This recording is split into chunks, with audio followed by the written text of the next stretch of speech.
बिस्मिल्लाहिर्रहमानिर्रहीम। अल्लाह पाक के बाबरकत नाम से आगाज़ करते हैं अपने लेक्चर का। अस्सलाम वालेकुम my YouTube family, my dear viewers and my dear students. आप लोगों को अपनी ऑनलाइन राइजिंग साइंस एकेडमी में वेलकम है।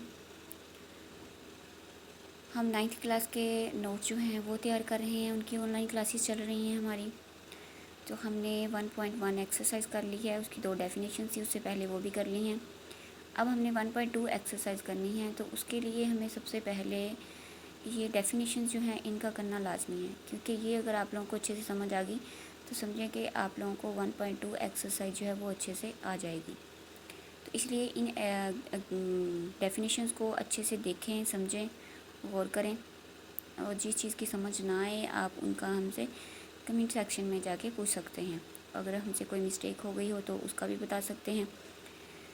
तो हमने सबसे 3 डेफिनेशन पढ़ ली हैं, row matrix, column matrix and rectangular matrix.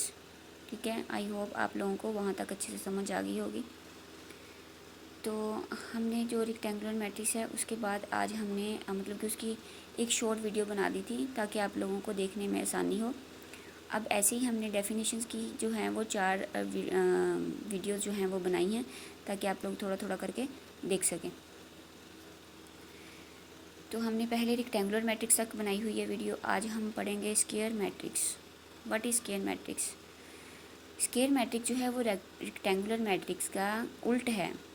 Square matrix में रेक्टेंगुलर मैट्रिक्स में हमने क्या पढ़ा था कि कितारें जो होती हैं वो कालमों के बराबर नहीं होती, या कालम जो हैं वो कितारों के बराबर नहीं होते जो उसमें इंट्रीज होती हैं। लेकिन जो स्क्वायर मैट्रिक्स है इसमें उसका उल्ट होगा, मतलब कि इसमें कितारों और कालमों की तादाद जो है वो बराबर होनी चाहिए। जितने कालम हैं उतनी ही कितारें होनी चाहिए, या जितनी कितारें हैं उतने ही कालम होने चाहिए। तो आई होप आप लोगों को मतलब सादा और आसान अल्फाज में इसकी समझ आ गई होगी। तो आपने इसकी सिर्फ ओनली डेफिनेशन लिखनी है और इसकी एक एग्जांपल कोई सी भी अपने पास से भी लिख सकते हैं। ज़रूरी नहीं है कि जो यहाँ पे दी होती हैं वही लिखें आप, बस आपको हर चीज़ की समझ होनी चाहिए, कॉन्सेप्ट होना चाहिए। ठीक है, अब हम यहाँ पे इसकी डेफिनेशन पढ़ लेते हैं। स्क्वायर मैट्रिक्स समझ के पढ़ा करें, तमाम स्टूडेंट जो हैं वो समझ के पढ़ें, फिर आप लोगों को कोई प्रॉब्लम नहीं आएगी, एग्ज़ाम में भी नहीं आएगी, टेस्ट देने में भी नहीं आएगी, किसी चीज़ में भी नहीं आएगी। तो यहाँ पे स्क्वायर का क्या मतलब होता है? मुरब्बा। और मैट्रिक्स मीन्स क्या होता है? कालब, मतलब कि मुरब्बी कालब। उर्दू में इसको क्या कहते हैं? मुरब्बी कालब।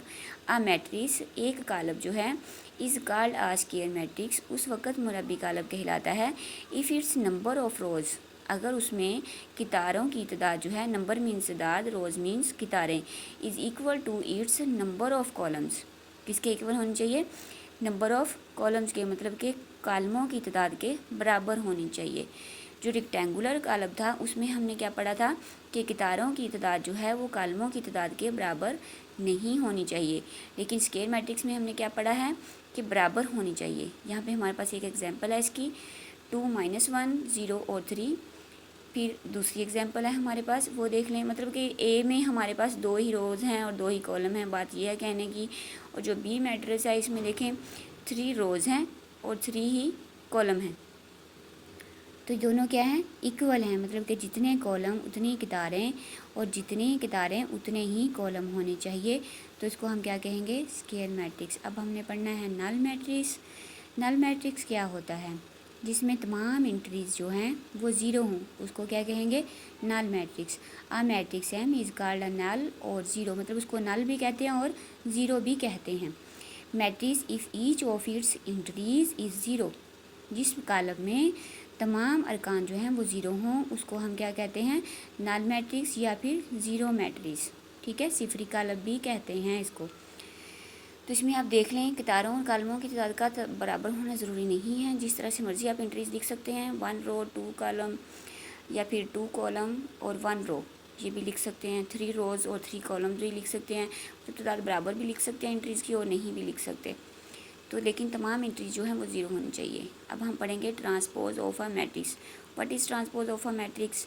अ matrix obtained by interchanging the rows into columns और columns into rows of a matrix is called transpose of that matrix. If A is a matrix then its transpose is denoted by A का transpose. सादा अल्फाज में मैं आप लोगों को बताती हूँ कि इसमें क्या होता है ट्रांसपोज मैट्रिक्स में, जब हम इसको लिखते हैं इसमें हम कितारों को कालमों में चेंज कर दें या फिर कालमों को कितारों में चेंज कर दें, तो जो हमें आंसर हासिल होगा, जो आंसर आएगा वो ट्रांसपोज ऑफ अ मैट्रिक्स कहलाएगा। एग्जाम्पल है इसकी 1 2 3 2 1 0 -1 4 -2। इसका हमने ट्रांसपोज लिया तो हमारे पास क्या आ जाएगा इसका ट्रांसपोज। जो पहले वाली फर्स्ट वाली कतार है उसको देखते हैं 1 2 3, उसका हमने कॉलम बना दिया। जब उसका ट्रांसपोज लिया 1 2 3 आ गया। अब 2 1 0 है तो उसका भी हमने एक कॉलम बना दिया। देखिए सेकंड वाला कॉलम 2 1 0। फिर थर्ड वाली एंट्री देखें, रोज जो है -1 4 -2, तो उसका भी हमने कॉलम बना दिया है -1 4 -2।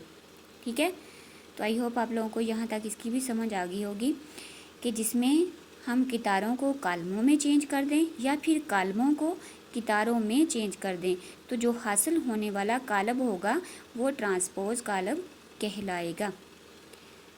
आई होप आप लोगों को यहाँ तक अच्छे से समझ आ गई होगी। जितनी हमने डेफिनेशंस कर ली हैं, 6 डेफिनेशन हमने कर ली हैं, तो इनकी आप लोगों को अच्छे से समझ आ गई होगी। अच्छे से समझें, इनको समझ के पढ़ें। जिस चीज़ की समझ ना आए वो कमेंट सेक्शन में आप हमसे पूछ सकते हैं। ठीक है, ये आप लोगों का अपना चैनल है, इसे शेयर करें, लाइक करें, सब्सक्राइब करें। ठीक है, अपना और अपने प्यारों का ख्याल रखें, मेहनत करें। वालिदैन जो आप लोगों पे उम्मीदें लगाए बैठे हैं उन पे उनको पूरा करें। हम आप लोगों के साथ पूरा ताउन करेंगे। जो ऑनलाइन पढ़ना चाहते हैं वो भी हमसे कांटेक्ट कर सकते हैं। ठीक है, नंबर हमने फर्स्ट वीडियो में दिया हुआ है। अल्लाह हाफिज़।